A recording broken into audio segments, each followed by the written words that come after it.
Hey everybody, Dave Costello here, founder and CEO of Jetpack Workflow and host of Growing Your Firm podcast. Today's guest is Aly Garrett. She is the founder of All In Advisory, which earned Startup Firm of the Year. She's also a top 50 cloud accountant, as well as a top 50 women in accounting. We started seeing her name pop up, goodness knows where. It's all across social, all these awards that she's won. We had to have her on today's episode, so we're so excited to dive into her journey building her firm. But first, Aly, welcome to the show. Thanks so much for having me. Great to come on board. Absolutely. Well, folks not familiar with All In Advisory, briefly give us an overview of when you started, the types of services you provide, and who you serve. So we started in October 2018. I'd say we started with a big bang. We had some really successful wins really early on. And we focus, I guess, on the advisory. We like to flip the compliance on its head a little bit. So we do transactional or bookkeeping. We do the tax, accounting, and cloud accounting and integrations, and also advisory pieces. So, the full gamut of services. And we exist to empower business owners to achieve their why. And we do that through innovation and technology. And we really want to thrive with them. It's about having a relationship with them. And it certainly resonated well with our client base and contacts. Yeah. And you mentioned you started with a big bang. And the thing you told me before the interview, which was like objectively you started out with a big bang, is you said you met your 5-year business plan within year one. Yes. Right. So how did this happen? We're going to unpack so much in this interview, from the structure to the team to how you got the clients. But, first and foremost, in year one, what was the client acquisition like, just to even get to a place where, that system was running? Was it all referrals? Was it some kind of network? What did that look like? So in my career, I'd worked in professional practice for about 25 years, and I'd built some really great client connections and networks and contacts. And so when we went out, I guess I had a pretty loyal client base that was already on board and wanted to come with me. I had a really good exit from my prior firm. I was always very open and transparent with them. And so they were able to, I guess, let us go. And I had a team and some client base behind us. But I guess what we were trying to do was to move a bit more into that advisory space and have a relationship with our clients. And so a lot of clients, when they heard about us, either through the socials, and I can touch on that a bit later, our story really just resonated with them. They really wanted somebody to help them understand their businesses and to move them into the cloud. And certainly we had the skill set, we had the experience. And so it was literally this tsunami of people coming towards us. I mean, we were winning about a client a day, to the point where it was actually quite it was painful. We were growing so quickly, and we just didn't realize how quickly it was going to go. I mean, we had some pretty hefty goals that were just being met so quickly. It was a bit of a shock to all of us, to be honest. And we were worried about sales when we walked out the door, but we should have been worried about the resourcing component. But we learned very, very quickly. And certainly our tech stack and the automations behind that certainly helped us to achieve onboarding all of those clients and making sure that their needs were met. Yeah. And so clearly you had this backdrop of clients that had loved working with you, but you also must have had a position in the market that really resonated with the needs of those clients. So I guess, what were you offering that was so different than the normal firm that folks were flocking towards you? Like, what were you saying? What were you saying, like, come with us and you're going to get what? Like, why was it such an advantage to work with you? I didn't make promises. I just told people how we would go about doing it. So I lead a lot with the why. Why are you in business? Why are you doing it? That resonated with a lot of people. They were very connected with their purpose and wanted to achieve something more. I was talking to them on an equal capacity. I wasn't talking down to them. It's a relationship. I want to support you. My job is to get you there. I was helping them to understand their business and their numbers. And I flipped the compliance on the head. I don't go out to win work to win a compliance job, as in an end of year accounts tax return. I want to be with you from the very beginning to the very end. So I want to help you set up your tech stack. I want to help you automate your business. I want to help you understand your numbers through advisory. I want to help you plan. I want to help you grow. I want to help you be whatever you want to be. And the outcome is a set of accounts and tax returns. So the way that I was speaking to them was very, very different. And I wanted to be a partner in their business, not just see me once a year, I'll tell you what tax you've got to pay. That's not how I go about it. And I think certainly in the Adelaide market in Australia, nobody had heard of that before. And the other thing I also did was I specialize in tourism and hospitality and cloud services. And I had done that for a very long time. So cloud since 2010, THNL since for 25 years. And I built networks and connections in industry associations and also within my industry. So I was actually getting referrals from other accountants, from other bookkeepers, from lawyers, from bankers who knew what we did and had people that needed help. And so that certainly helped as well. Yeah, and when you talk about understanding your numbers or helping your clients plan, like what's an example of or how do you tactically do that for your clients? So the way that I actually run it is through workshops with my clients. I give away free workshops to clients and contacts, and it brings quite a few people into the room. And I sit them down and I work them through the absolute basics, because what we forget as accountants is we have all of this knowledge, but our clients do not. They go into business because they love what they do or they're passionate about it or they have a skill set. They don't understand how to make a profit or how to make cash. Sometimes they do and it's wonderful, but I'm not sure they actually understood how they've done it. And so I really just take it back to the basics, but I run these workshops for free to give away, I guess, knowledge that will empower them. And when you sit in a room with, say, 10 or 20 people and you tell them how to understand their numbers when they run businesses for maybe 20, 30 years and never really understood, all of a sudden, all of these light bulbs go off and they want to work with you. I can tell you every workshop I've ever run, I would walk away with 2 to 3 new clients every single time.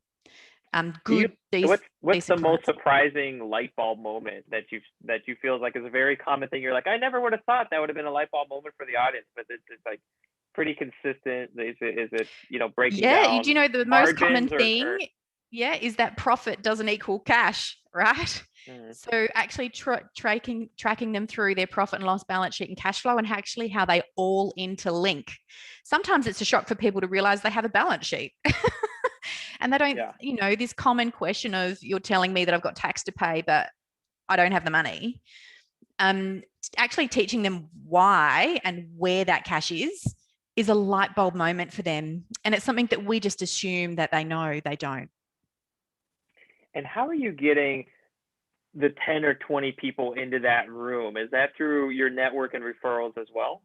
It's through network and referrals. It's also on the socials. So we play heavily in social media, Instagram, Facebook, Twitter, LinkedIn. We've won clients from every single one of those mediums. And we do it organically. It's all in-house. We just try and keep it as real as it can be. We've get a lot of traction from that. So people may not be engaging that we see, but it's about branding and putting yourself basically in their face literally every day. And this subconscious thing happens where if they need you, all of a sudden they just think, oh, all in advisory.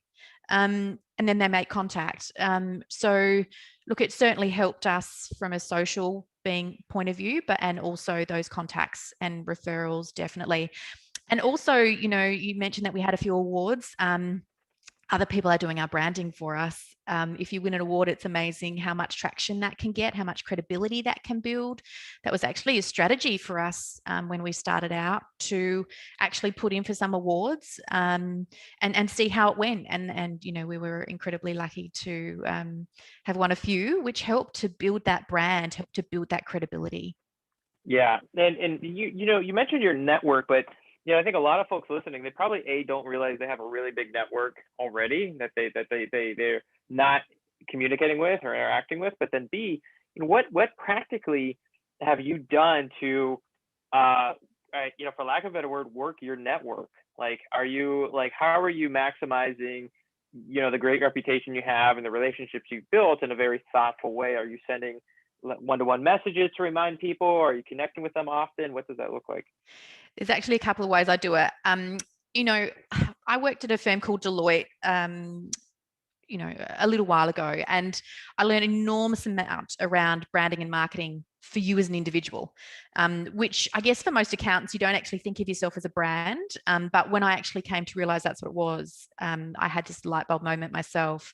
So I started being really strategic. So I specialize in tourism and hospitality. So I don't have an enormous amount of time because I have 3 kids at home. So I had to be really strategic with my time. So I found the best industry associations attached to tourism and hospitality. And I worked out who were the major players in that industry. And I would go to networking events and I would literally beeline to that person and I would introduce myself to them and start a relationship. I wouldn't ask anything of them. It would just literally be, want to get to know you, asking lots of questions. People love that. They love talking about themselves. And so I really just got to know them. And then I offered my services. I'd offered to run a workshop or I'd offered to do a presentation. And so I got a lot of one-on-one connections. If people asked to meet with me, I would, even if I couldn't see an instant connection, because it's amazing who people know. And giving my time, being kind, offering up, and helping, and always being consistent has really helped. But also on the socials, I realized the power of LinkedIn. When I moved from Deloitte to another firm called CMS, I'd connected with a lot of people over my time, but never really had a lot of engagement with them. But gosh, did I realize how much people were following my story when I moved. And that's when I actually realized the power of the social network and just continuing to post, continuing to share my story, continuing to give knowledge, and for me, it's around building community. And so that's a really authentic thing to me. That's something I love to do, to build relationships. And I've done it over a long period of time. It wasn't like I entered the market, worked hard for 6 months and got all these contacts. I actually was in this market for a long, long time and had given back to that industry for I didn't ask anything really. I just wanted to give because I'm really passionate about that industry. And I think a lot of that was then returned to me when we started All In, because people felt like, one, we were really clear on our message and who we were looking to help. So people understood that. And 2, they trusted us. And I think those 2 things together really helped to build this big bang of it just all kind of came together at once. Yeah, I love it. And just, we're going to get into the capacity and fulfillment end of things, because I'm sure anybody listening right now is probably thinking 1 client a day. I mean, it makes you want to throw up if you don't have systems in place. So or even if you do, I mean, it's just a mind-boggling workload in year 1. But before we dive into that, I want to talk about pricing. I also have to ask, just as a interested party, is All In, is that a reference to poker or not? No, it's not. One of my favorite sayings, and I said it to clients a lot, was all in or all out. There's no halfway. And I kind of live my life that way. Another is that my name, Aly, has AL, and another lady that came with me from my prior firm starts with Lee. So put our names together, it's all. So it just kind of fell into place. But no reference to poker. I don't even know how to play it.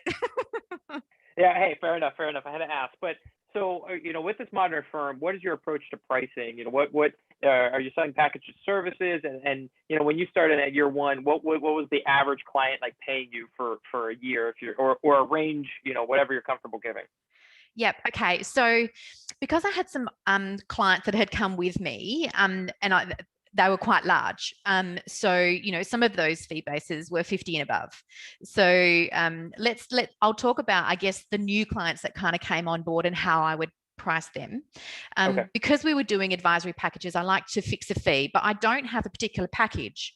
I'll meet with the client, give them a lot of time initially, like an hour of my time to really unpack what they're looking for, what they need, what their experiences have been, what their why is. And then I will fix a fee that I then bill monthly through that period. And that would include depending upon what the client wanted, the cloud services and the automations and integrations, the bookkeeping, the planning, the advisory, and the year-end work. So some of them had all of it. Some of them had bits and pieces of it. Some of them I would start out, really hard early and then kind of taper off at the end once they'd learned their business a little bit. And so I would fix that fee, and that could range between 10 to 20,000. And that's about the average that we would do. So you can actually understand if you're trying to win a compliance job at 5K, but you can turn that into a 10 to 20, why wouldn't you? And the client's getting value along the way. Yeah, the retention might skyrocket because that's what the client really wants. It absolutely does, because you hold that whole relationship. That you're already a trusted advisor when you meet with them once a year and do their accounts and tax return. But when you flip that relationship into a daily, weekly, monthly relationship where you understand their business and understand why they're in business and that you're helping them achieve their goals, it is such a sticky relationship. And that's where we get a really strong referral source. So, even during COVID, it just hit warp speed. Because we were proactive with our clients, we were literally holding their hands. We were in front of them all the time to give them security. And that was a strategy for us. We wanted them to feel safe. They would then send our communications and socials on to people that weren't receiving that. So the inflood of clients we got from, oh, my account hasn't said anything to me, I don't know what's going on, they're so busy. And that's another thing. I never tell my clients we're so busy, because it makes them feel like they wouldn't be able to refer anybody to us, or am I going to get looked after? So I always make them feel confident that we've got enough resources to cover their needs and expectations. But it's just amazing, I think, when you think about how you're communicating and what you're communicating and what your purpose for that communication is, it really does help to bring those referrals in. Yeah. Well, you've built this engine. You have all these clients coming in. You have your pricing. You have your positioning. Kind of locked in almost from day one. And I love that you had to find the niche so early, right? It wasn't like we're going to help every business. It's like, this is my background. This is my interest. This is where I see the opportunity. So I love it, how methodical you were about launching your firm. But obviously it grew much faster than you thought. And so how did you think about the ratio of like how many clients, who do I need to hire? How did you start building the fulfillment part of your business, or the workflow part of your business? And how do you think about that even today? So there was two clear phases. The first one was getting our tech stack right. So we were fully automated. We didn't actually have admin for like the first year because we wanted the tech to do a lot of the grunt work. So we put an enormous amount of work into our tech stack and made it work. And so we made sure that it was integrated with each other. So every single product we use has to be able to integrate to the other part. We don't do, processing information in one to then process it in another. We just don't do that. And then on top of that, we overlaid an enormous amount of systems and processes. So my way of looking at the business was, if anything can be done by tech, that's what we're going to do, number one. If it can't be done by tech, how do I then automate that? And that means systems and processes. So anything that is rote, which is an enormous amount actually of an accounting firm, I put a system and process in. And gosh, that was hard, because it just took so much time. And we used a product called Asana, which is like, for instance, in our transactional work, our bookkeeping, all of our clients have an Asana checklist, and that lists out day by day, minute by minute, every single task, who's responsible, so that somebody could come in tomorrow and literally do it. And behind that, we then used product like Loom for videos on how-tos. And then if we didn't do that, we'd have a procedure behind it. So every system that could be automated was. And that proved to me that we could grow quickly through scalability, because we did. So we relied heavily on the tech, heavily on the systems and processes. Yeah, just to get a sense, because I think just to take a step back, because I think what you said is so outrageous. I want to make sure people didn't miss it. So first year, you didn't hire an admin person. In the first year of your firm, when people are experiencing growth that rapidly, that's almost the first hire that they take on, or second. No. So and to the extent you feel comfortable, what revenue did you reach, or how many clients were you supporting until you hired your first admin person? Approximately 150. 150 clients. Yes. Wow. So just to, let that sit in for the audience, 150 clients. And at 150 clients, so if the admin hire wasn't the first hire, who was the first hire? Oh, so my first hire, well, I came across obviously as the founder principal, and Lee, my general manager, came with me. Our first hire was a senior accountant, who we'd worked with in the past. Mm-hmm. We then hired, so then we went to TOA Global, which is outsourcing because we were growing so quickly. And we hired a bookkeeper and an accountant. And then we hired the support and admin support. Wow. And so walk me through and I love the point of it. It's like, oh, we're growing. We need the tools, or we need to automate it. We need a standard list of procedures. We need to have videos so people can walk through it before we make the hire. Because what we've seen is if you make the hire, then guess what? You want to make another hire, and you start going down this path where you're always solving problems through the hire, and that's not the answer. Yeah. It causes so many pain points, and resourcing is the most expensive part of our business.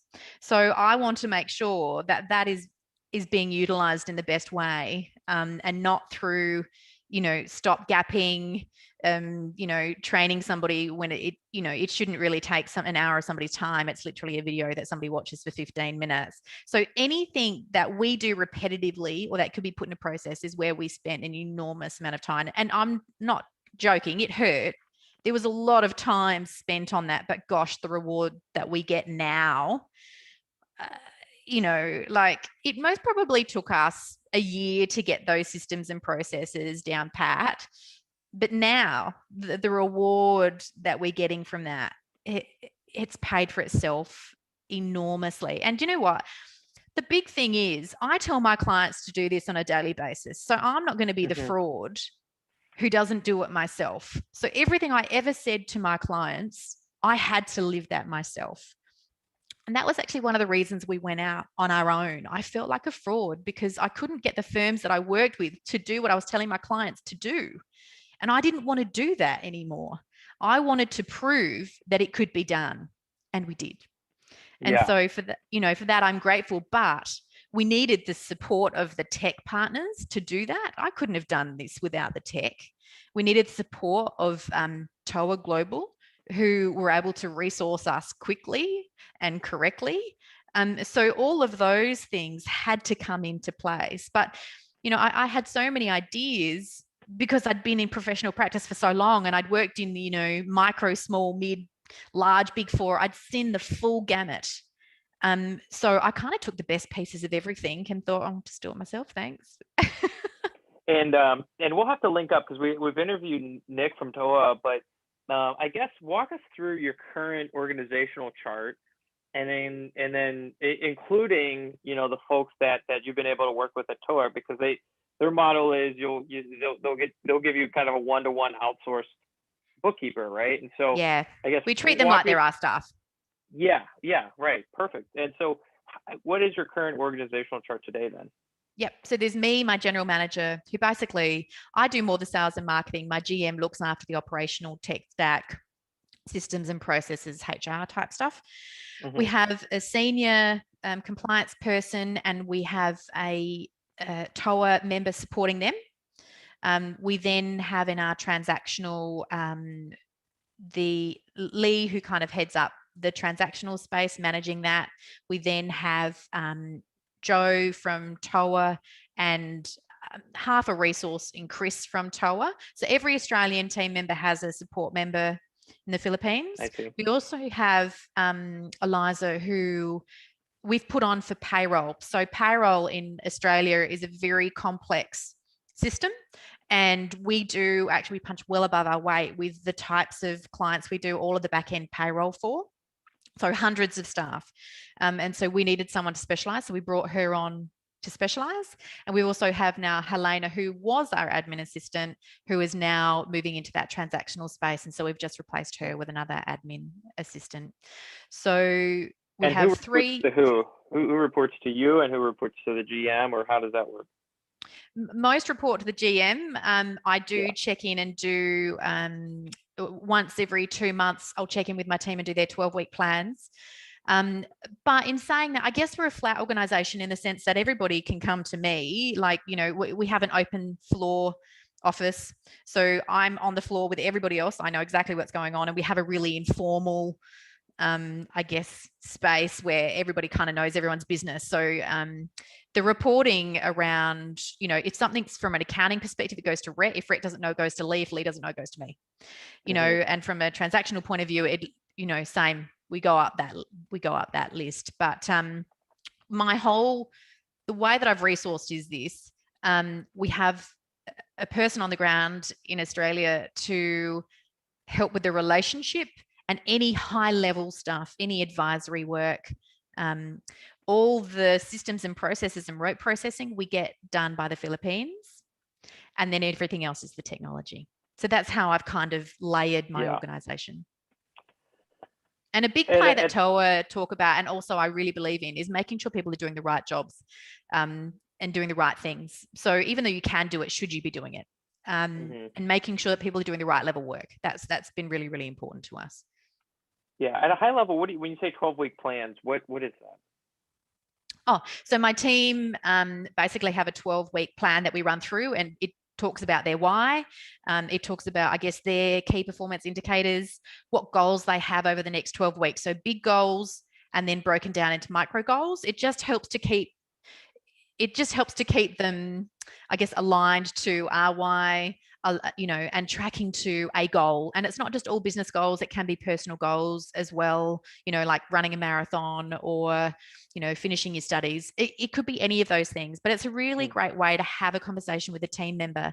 And it just opens up the conversation piece. And it's not just, okay, so you've met your productivity. How's your write-offs going? It's so much broader than that. My team are my superstars. Without them, we don't function. And because we work in advisory, we need to have great relationships with our clients. And that means my team needs to connect with them.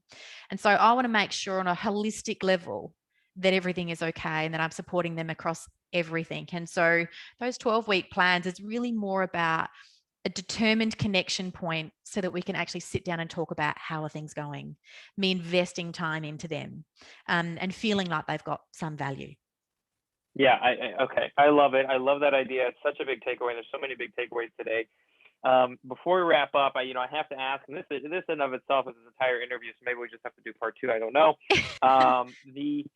Some of the things you talked about publicly was kind of, the concept of having it all. How do you juggle home life with work life? You're a mom, you have a few kids, right? And you're running a business. The business reached its goal in 1 year instead of 5. Things are blowing up for you. So, I mean, can you have it all? I mean, how do you develop the framework, the structure, the lifestyle to both run a highly successful practice while still, being present at home? Yeah, and in answer to can you have it all? Yes. But it's different for every single person. And, whatever that means to you, I think, one, you need to decide what that is. And for me, it was about having my own business and also having a family and being present and being engaged. So from the moment my first was born, she's now 15, I have worked part-time. So I was very, very clear on setting boundaries. So I work Monday to Thursday, and I've done that for forever. And so my clients understand that, my team understand that. And so clearly communicating what your boundaries are is incredibly important. Resourcing so that you can maintain that lifestyle. I do over-resource, and I do it so that we can all have a lifestyle. That's my personal choice. So I do that as well. But I had a moment really early on in my parenting where there was my marriage pretty much blew up in a day. And at that point, I realized what is important to me. And I'm actually incredibly glad it happened really early on my stage of, motherhood, because it engaged me in a way that made me really, really clear about what was important to me. So when I'm with the kids, I am present, I am engaged. You have my full attention. I will go to their school events. I am there for you. I am going to pick you up and drop you off. And so being able to start a firm which is fully cloud-based, so I'm not stuck in an office anywhere, and that helped during COVID, I can tell you. And having that technology to support me. So I rely heavily on the tech, heavily on my resourcing so that I can engage at home. And I actually have if you connect with me on LinkedIn, I have a little story video that I've just put up recently. Watch that. And it's about, I worked for a particular partner for about 13 years, and he wouldn't promote me past manager. And we had this really open conversation about why that might be. And he basically said to me, "Aly, you can't have it all." And I just really fought that concept of why are you telling me I can't have it all? Who are you to say that to me? And it kind of made me have this really clear moment of, well, yes, I can, but I need to be strategic. So I'm very strategic, very goal orientated. I have plans and I meet them. But I also know my resource that I'm lowest on is time. So that's my most important thing. And that's the most precious thing to me. So how do I manage that? And so I'm very, very conscious of time, boundaries, things like that. Yeah, amazing. And you know, we covered such a wide range of topics, and I mean, there's so many nuggets and tips and tactics to pick up here.